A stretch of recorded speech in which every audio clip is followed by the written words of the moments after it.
এই মুহূর্তে পাওয়া সবথেকে বড় খবর, এবার সৌদিতে দেখা গেল ঈদের চাঁদ। একই সাথে এইমাত্র সৌদি আরব থেকে প্রকাশিত হয়ে গেল বাংলাদেশ, ভারত ও সৌদি আরবের ঈদের দিনক্ষণ। সুপ্রিয় দর্শকবৃন্দ, আপনাদের প্রত্যেককেই জানাই ঈদ মুবারক।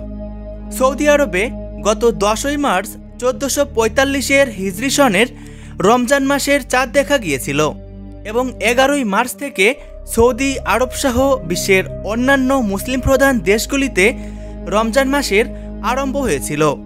গতকাল অর্থাৎ 8ই এপ্রিল সৌদি আরবে 29তম রোজা ছিল, অর্থাৎ 29 রোজাতেও সৌদি আরবে চাঁদ দেখা যায়নি। তবে আজ 9 এপ্রিল মঙ্গলবার সৌদি আরবে অলরেডি 30তম রোজা, তাই ধারণা করা হচ্ছে আজ মঙ্গলবার সন্ধ্যার আকাশেই দেখা যাবে ঈদের নতুন চাঁদ। আর আজকে সৌদিতে চাঁদ দেখা গেলে কাল 10ই এপ্রিল বুধবার সৌদি আরব সহ বিশ্বের অন্যান্য মুসলিম প্রধান দেশগুলিতে ঈদ উল ফিতর উদযাপিত হবে।